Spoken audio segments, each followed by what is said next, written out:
Boa noite, pessoal. Vamos começar aqui a nossa palestra, né? A ideia é passar para vocês uma ideia da telemedicina depois que passar a pandemia. Então, aqui eu tenho alguns slides, eu vou passando e vou explicando para vocês. Tá? Primeiro, a gente precisa definir algumas coisas, né? Primeiro, existe uma grande diferença, o pessoal confunde muito telemedicina com telesaúde. Então, o nome mais comum é telemedicina, mas telesaúde, ela engloba tudo que está ligado à parte ligada à área médica, a parte de educação, a parte de pesquisa. Então, por isso que é telesaúde.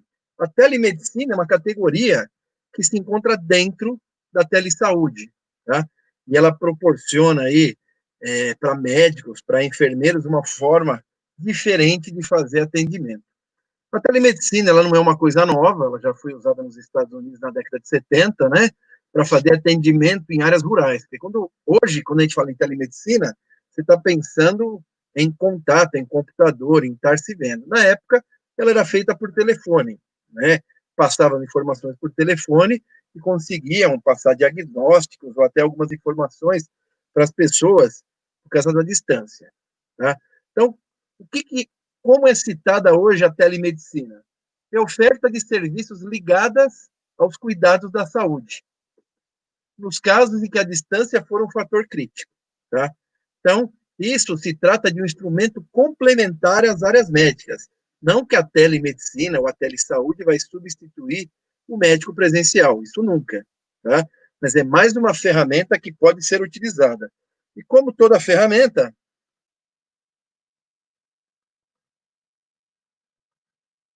ela tem que estar dividida em alguns fatores. Então, se você for pensar em telemedicina, eu tenho a teleconsulta, né? Que agora, no tempo da pandemia, está sendo muito utilizada, é o médico se conectar com o paciente. Existem até alguns convênios que já fazem isso, né, por telefone, mas nesse caso o médico pode se conectar através de um dispositivo e fazer uma consulta conversando direto com o paciente.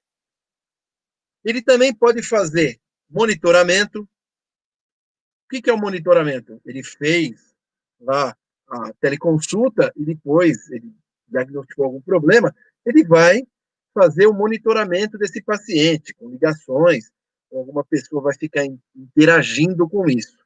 Tá? É lógico, se tiver um caso sério, a pessoa tem que ser deslocada para um hospital. Então, o telemonitoramento, ele simplesmente pode ser uma indicação, existem vários tipos de telemonitoramento, como relógios, como dispositivos que avisam a pessoa quando ela está com um problema e ela vai ter que ser deslocada para o hospital. Tá? O pessoal confunde muito. O primeiro atendimento que é feito no resgate é quando a pessoa chega lá e aí até o seu deslocamento. A gente não está falando do médico e até a casa, que aí é outra coisa, que é o médico de família, que é utilizado, mas nós estamos falando de uma outra vertente, tá? Aí não é telemedicina, tá? Eu tenho a teleperícia, ela está ligada também a casos da infraestrutura, então, quando o médico, o hospital não tem essa infraestrutura, ela pode contratar empresa, já existem várias empresas que fazem isso, que oferecem esse tipo de serviço, tá? O serviço de coleta já é comum, coleta de sangue, coleta de outras coisas em residência, né? E você pode contratar uma empresa para fazer isso daí. E aí você tem a teleassistência. A teleassistência, não vamos citar o nome de convênios, mas a pessoa liga, faz todo o atendimento por telefone e resolve aquilo pelo telefone. Hoje, na teleconsulta, o médico pode até mandar por uma certificação digital uma receita, que nessa pandemia tem validade para remédios controlados. E a telecirurgia, que é uma coisa mais difícil da gente observar. Mas é o caso de utilizar algum dispositivo e fazer uma cirurgia fora do centro cirúrgico. Tá? Ou, dentro do próprio centro cirúrgico, você ter pessoas de fora fazendo a cirurgia. Isso é uma telecirurgia. Mas para que tudo isso funcione, a gente precisa ter regulamentações. Então, a primeira regulamentação que nós temos é a 1643 de 2002, tá? Que aí ela fala e define a telemedicina. não vou ficar falando muito sobre leis, que não é a nossa, mas só para vocês terem uma ideia de como ela funciona. Então, aí é falado do serviço que pode ser feito, a telemedicina, a necessidade de infraestrutura, tudo, só que não tem a teleconsulta. Então, na verdade, ela regulamenta uma parte, mas não permite que seja feita teleconsulta, nem telecirurgia, nem telediagnóstico. Na verdade, é mais um acompanhamento telefônico, tá? A telemedicina, como ela foi liberada em 2002. Em 2011, teve uma portaria, tá? Que também vem lá do Conselho Federal de Medicina, para regulamentar algumas formas de você utilizar isso. Então, nessa época, a gente já estava falando em prontuário eletrônico, várias informações, né? Prontuário eletrônico é ter todas as informações do paciente pela internet, que é uma coisa mais fácil, ou por algum meio de comunicação. E aí foram instalados em algumas unidades do SUS alguns sistemas. Né? Essa portaria veio para permitir que isso fosse feito. Em 2018, a gente tem a 2227, tá? Aí ela regulamentava a telemedicina, regulamentava como que ia poder ser feita uma teleconsulta. Mas ela foi revogada rapidamente, porque o Conselho Federal de Medicina tá, lançou ela, mas ainda existia muitos problemas com a parte de segurança, principalmente da segurança do médico. Ele fazia um atendimento e a pessoa vinha a óbito. Então, como ele vai ser responsabilizado? No hospital, ele tem recursos, mas ele passa a pedir para a pessoa fazer algum procedimento e ela fizesse errado, a culpa sempre seria do médico. Então, eles resolveram que não poderia ser utilizado. Durou pouquinho tempo. E aí, a mais importante é uma lei, né, que é a 13989 de 2020, que ela foi assinada pelo presidente da República, que aí, no caso da pandemia, permitia a telemedicina enquanto durar a pandemia. Então, pode fazer teleconsulta, tirando a parte de cirurgia, mas qualquer tipo de atendimento utilizando e validando também as receitas. Então, essa lei, ela substitui qualquer uma anterior, qualquer resolução, e aí já permite com que seja feito e utilizado a telemedicina, principalmente a teleconsulta. Só que isso é provisório, porque ela dura um tempo, ela vai durar até o final da pandemia, tá? Então, quando terminar a pandemia, parou. A gente vai discutir sobre isso. Então, vai voltar de novo lá a resolução de 2002. E teve um ofício complementar de 2020, tá? Que foi feito pelo Conselho Federal de Medicina, tá? Colocando teleorientação, telemonitoramento, a consulta, a interconsultas também nesse pacote. Tá? Mas isso, nós estamos falando da situação de pandemia, e a gente vai discutir o que vai acontecer depois da pandemia. Né? Então, eu só dei uma ideia da parte legal, da parte de lei, eu sei que isso aqui não é o nosso foco, só para vocês entenderem, né, em que ponto nós estamos. E o que é importante quando você fala em telemedicina? Uma coisa muito importante é que o paciente ele precisa concordar com a telemedicina. Quando ele vai no médico, ele vai, marca uma consulta, ele chega, a atendente faz, ele assina um documento lá do convênio, ou seja, particular. Quando ele assina aquele documento, ele não lê. Naquele documento, ele está ciente de tudo que pode acontecer. Aqui no caso, não. Telemedicina, ele vai ter que concordar. O médico ele deve utilizar um termo de consentimento, tá? Com a exposição de todos os riscos e benefícios que esse atendimento pode dar para ele. Então, qualquer coisa que acontecer, o paciente já está ciente. E quando um paciente vai fazer uma cirurgia, ele tem capacidade de assinar, a família vai lá e assina por ele. É mais ou menos isso. Tá? Então, é um termo, só que isso é na parte, como nós dizemos, na parte legal. Isso vai ser tudo de forma digital. Tá? Outra coisa importante, tem que informar que poderá existir a necessidade de uma consulta presencial. Ele fez uma teleconsulta, verificou que tinha um problema, e aí vai precisar de um exame complementar, ou não tem como fazer, a pessoa vai ter que ser deslocada da casa dela até lá. Tá? Existe o TI móvel, existem várias funções, mas aí é outro tipo de atendimento. Telemedicina é quando a gente está usando um computador ou algum outro mediador.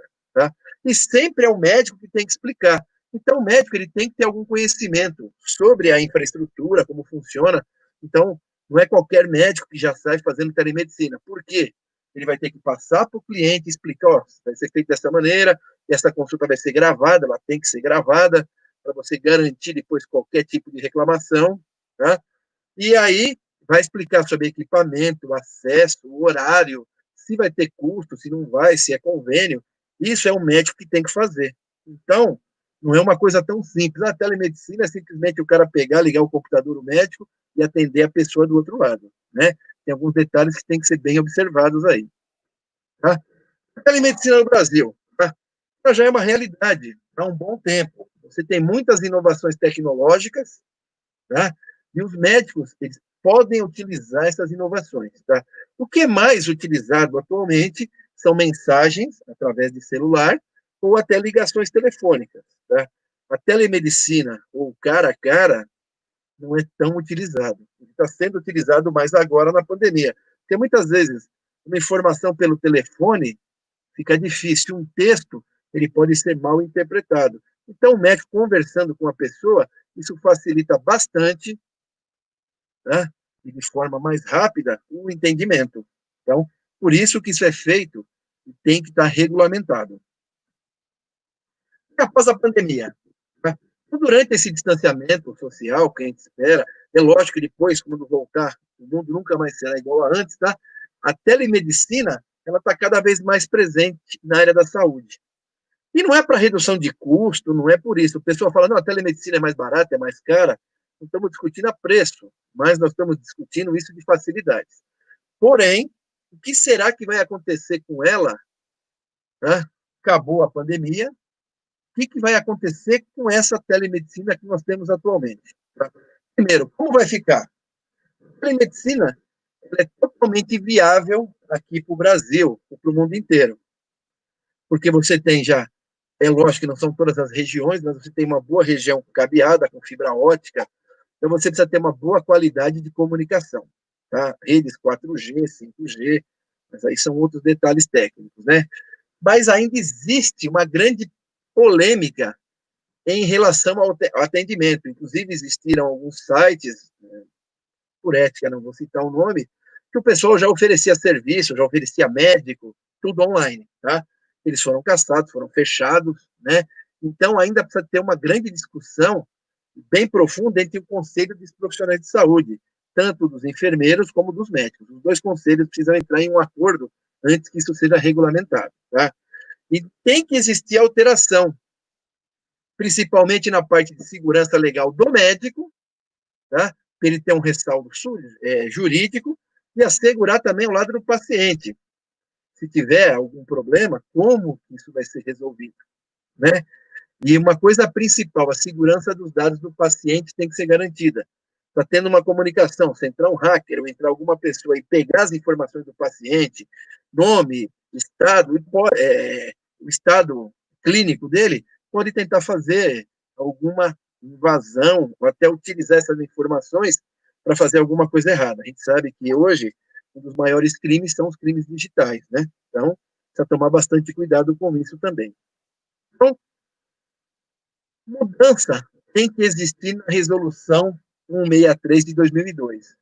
Se não existir uma mudança, vai voltar como era antes, a telemedicina, tá? Ela precisa ser revista e precisa ter um acordo entre os órgãos. Aí sim, ela pode ser utilizada. Hoje, grandes hospitais estão fazendo isso, existe uma grande quantidade de pessoas que é a favor, tá? O Conselho Federal de Medicina também é a favor disso, só que tem que ter regulamentação. Feita a regulamentação, feita a discussão, tem que sair uma lei. Essa lei pode ser através de um projeto de lei, né? Ou uma votação que vai ser feita pelo Congresso. Aí entra na parte política. Então, a gente não vai discutir política aqui, mas não é tão simples assim. Então, para mudar essa resolução, vai ter que ter uma lei. E essa lei vai ser a lei, tá, da telemedicina. Então, vamos esperar e torcer para que isso logo aconteça. Tá? Então, evoluiu bastante. Depois da pandemia, hoje a gente já tem robôs que são cirurgiões, você pode fazer uma cirurgia remota, você pode estar em qualquer parte do mundo. É lógico que tem que estar dentro de um hospital, não dá para fazer uma cirurgia dentro da casa, não é filme, né? O cara está lá, ele pega uma caneta, ele fura, ele quebra, ele faz, isso não existe, não é nem recomendado, tá? Mas você tem robôs que podem fazer cirurgia, a teleconsulta você já tem ambiente preparado e várias empresas que já têm, inclusive, oferecem esse tipo de serviço, tá? Você pode fazer diagnóstico online, receituário com certificação digital, ela já está sendo aceita por causa da pandemia, mas ela teria que ser aceita depois da pandemia também. E uma coisa que está crescendo bastante é a nanotecnologia, falando em tecnologia, para fazer, por exemplo, você vai fazer uma endoscopia, que é um exame bem sensível, você pode utilizar uma cápsula que você engole, tá? Ou uma câmara. Isso nada impede de ser feito de forma remota. Então, a nanotecnologia ela vai ajudar bastante na evolução da telemedicina, principalmente, tá, em alguns tipos de exames. Mas será que a tecnologia da saúde é adotada de forma efetiva no Brasil? Então, tem algumas informações aqui que foram retiradas direto do site da 7BR, uma pesquisa de saúde, tá? 69% das UBSs possuem um sistema eletrônico para registro das informações do paciente. Então, isso já é um grande passo, porque antes era tudo papel. Quando você fala em telemedicina, você tem que falar em tudo. Como que eu vou ter acesso às informações? Se essas informações elas não tiverem, se elas não tiverem essas informações dentro de um sistema que a pessoa possa, que o médico possa ter acesso e o paciente, não vai adiantar nada. Então, isso tem que estar tudo cadastrado, né? Então, na opinião deles, isso é importante, e os sistemas eletrônicos, os médicos também, eles já estão achando isso de forma muito importante. Porque antes a pessoa tinha muita resistência sobre isso, mas eles já estão concordando, já estão entrando na era digital, na era da informática, tá? Segundo aqui o doutor Xiaolan da USP, ele é o especialista em telemedicina, tá? Isso aqui é a frase dele, não é minha. Quando se evita que pessoas humildes tenham que pegar condução por horas para ir ao hospital para um atendimento de 15 minutos, tá? Quando desafogamos os prontos-socorros, as equipes médicas, possa duplicar ou triplicar o tempo disponível para cuidar das pessoas que precisam de atenção, tá? Só um segundo, por favor.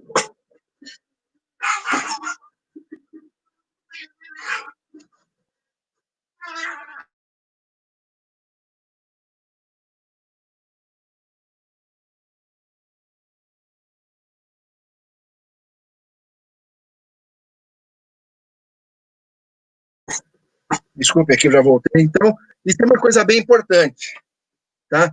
Esse tempo disponível que as pessoas perdem tudo, e é uma ideia muito interessante. É lógico que as ideias são interessantes, mas eu tenho que ter infraestrutura para isso.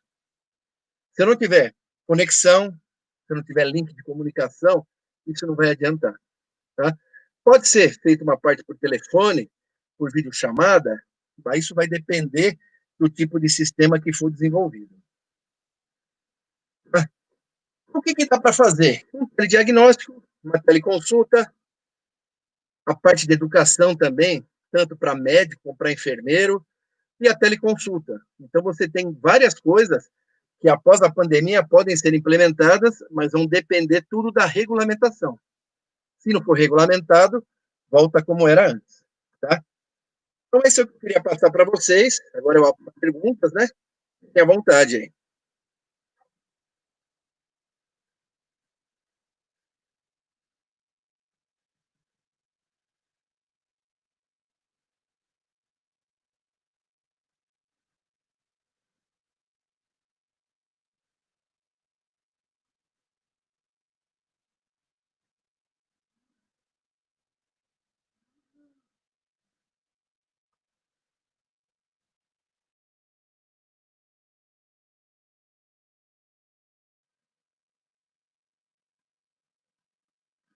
Então tá bom. O pessoal não tem perguntas aí, então a gente vai falar mais um pouco sobre os sistemas existentes e em que ponto está isso. Primeiro, prontuário digital, prontuário eletrônico. Existem várias empresas que estão desenvolvendo isso daí. Então, isso tem que ser feito e fornecido diretamente por pode ser um conjunto de empresas, Mas o que é mais importante nisso é a parte de segurança. Então, tem que ser um sistema muito seguro. O que, que vai constar nesse prontuário? Primeiro, um grande erro que acontece é quando a pessoa vai ou ia em um posto de saúde ou no médico, a pessoa precisa pegar aquelas fichas em papel. Imagina se perdeu aquela ficha, imagina se aconteceu um acidente, se molhou, se perdeu, se rasgou. Você perde todo o diagnóstico do paciente. Isso estando de forma digital, você vai ter um sistema de backup, e aí, a partir desse sistema de backup, você vai conseguir recuperar essas informações, que é o que mais acontece, né? É lógico que perdas podem acontecer, então, por isso, vai entrar a evolução da computação em nuvem, para você deixar esses sistemas na nuvem, e a partir dali, você vai conseguir recuperar essa informação. E esse sistema vai ter que estar disponível tanto para as pessoas como para a área médica. Então, a pessoa vai fazer um exame, não importa onde ela fizer, tem o resultado, ele já vai ficar registrado lá. Quando ela for, ela não tem obrigatoriamente que ir no mesmo médico, ela pode passar em qualquer outro local. A pessoa vai ter acesso, ela vai entrar através do sistema, ela vai puxar todas as informações, ou o prontuário médico. Então, que remédio está tomando, o que foi diagnosticado, seus exames, e toda vez que ela fizer um exame, o próprio laboratório, através de um sistema de comunicação, já pode atualizar as informações. Hoje, como funciona? A maioria dos exames, ele já vem pela internet, você consegue ter acesso. Aí o médico também tem acesso, você passa a senha para o médico, alguma coisa assim. Vai ser automático, tá? Toda vez que o médico for fazer um diagnóstico, lá vai ficar registrado. Toda vez que ele for passar um remédio para você, isso vai ficar registrado. Aí você pensa, isso pode estar ligado a uma rede de farmácias, e eu vim comprar tal remédio. Ele já vai entrar, já vai ter a assinatura do médico digital, você vai eliminar papel. Então, isso é uma agilidade muito grande. Então, esse é o futuro, é a maneira como se pensa, né, na parte da saúde. Várias áreas já evoluíram, a parte da educação já usa muito, a parte das empresas também utiliza bastante. Então, você tem hoje Zoom, Teams, várias ferramentas aqui, essa que nós estamos usando também para fazer conexão. Por que não utilizar isso na área médica? Por que não utilizar Big Data, utilizar tudo que nós temos de bom hoje na área de tecnologia para dentro da área da saúde? Então, eu acredito que pós a pandemia vai já ter essa regulamentação, porque o pessoal já está mexendo com isso, e aí você vai conseguir ter sistemas mais eficientes e vai facilitar bastante. Muitas pessoas falam assim, pô, é mais fácil depois para pegar se o médico fez o erro, colocou, deu um remédio errado. Meu, isso uma receita também prova. Então, isso não vai mudar nada. Então, na verdade, isso vai facilitar. Porque todas as vezes que você vai no médico, ele fala, você tem os exames? Ah, o exame ficou em tal local. Não, ele vai entrar no sistema, vai procurar seu exame, vai ver a validade em média de um exame, pode ser de 6 meses, pode ser de 3 meses, pode ser de um ano. E aí ele vai pedir outro exame, ou vai pedir um exame complementar. Ele não vai pedir o mesmo exame que você já pediu. Com isso, você vai ter uma redução de custo para plano de saúde, para várias coisas. Então, quando você usa tecnologia, você pensa em telemedicina, você também tem as vertentes de custo. Diminuir custo, tá?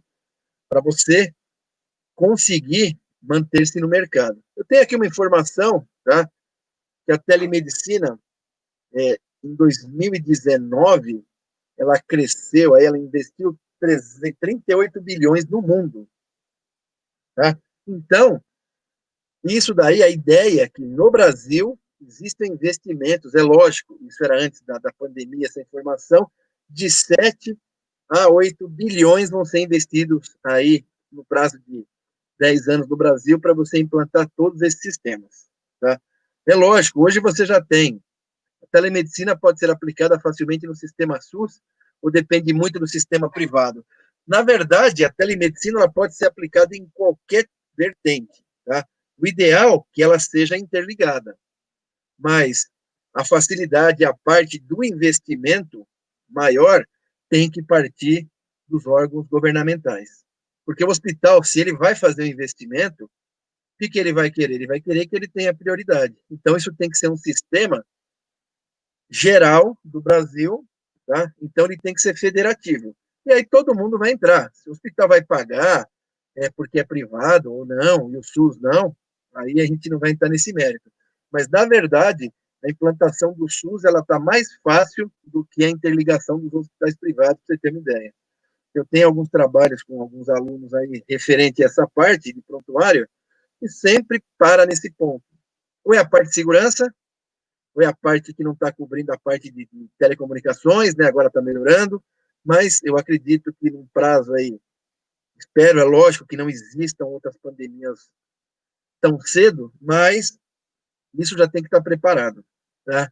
Tanto na parte da educação como na parte da saúde, que é bem fundamental que você consiga resolver esse problema, né? Não é possível você estar num país tão grande e a pessoa ter que se deslocar muitas vezes de uma cidade do interior para ir até a capital para ter um atendimento médico. Se você tiver uma telemedicina eficiente e conseguir ter o diagnóstico, você vai economizar bastante, tanto em órgão municipal, federal e estadual, né? Então, eu acho que é o futuro, não dá. Tudo quando a gente fala de tele é futuro. E quando fala de tele, a gente fala em internet. Internet é o fundamento geral que você vai ter em qualquer área, principalmente na área da saúde, né? Mais alguma pergunta?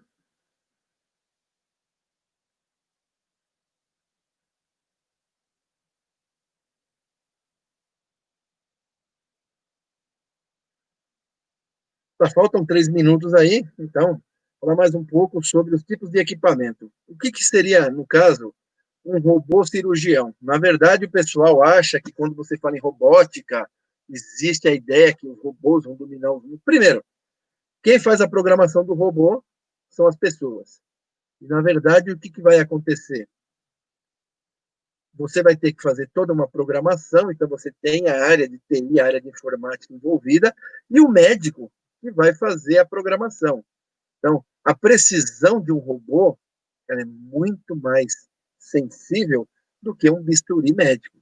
Então, só que se o médico fizer um planejamento, vamos dizer assim, uma programação errada, pode acontecer algum problema, né? Então, não é o robô que vai dominar, é o médico que sempre vai estar na frente. Como as pessoas, como a inteligência artificial, ela auxilia bastante, mas ela nunca vai estar acima do ser humano, tá? Isso seja em qualquer área, na área da saúde, na área médica, na área da educação, na área profissional.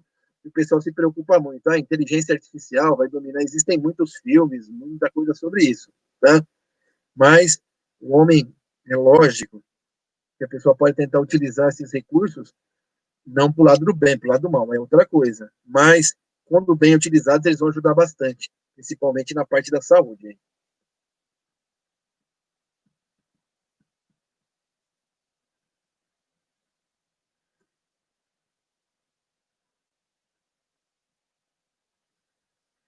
Tá, falta 1 minuto aí, tá? Então, vou fazer meus agradecimentos. Eu agradeço ao pessoal que está participando dessa live, tá? Então, qualquer dúvida, tem os meus dados aí, tem meu e-mail, eu sou coordenador da FATEC, faço parte de alguns grupos de pesquisa aí, sou formado, eu sou doutor em engenharia biomédica, mexo com parte de ambiente, na parte eu não sou médico, né? Mexo com a área de reabilitação e toda essa parte de sistemas, tá? Então, qualquer coisa que vocês precisarem, você pode pegar minha informação aí pelo site, pelo evento aí, e entrar em contato, tá bom? Boa noite, obrigado pela atenção de todos.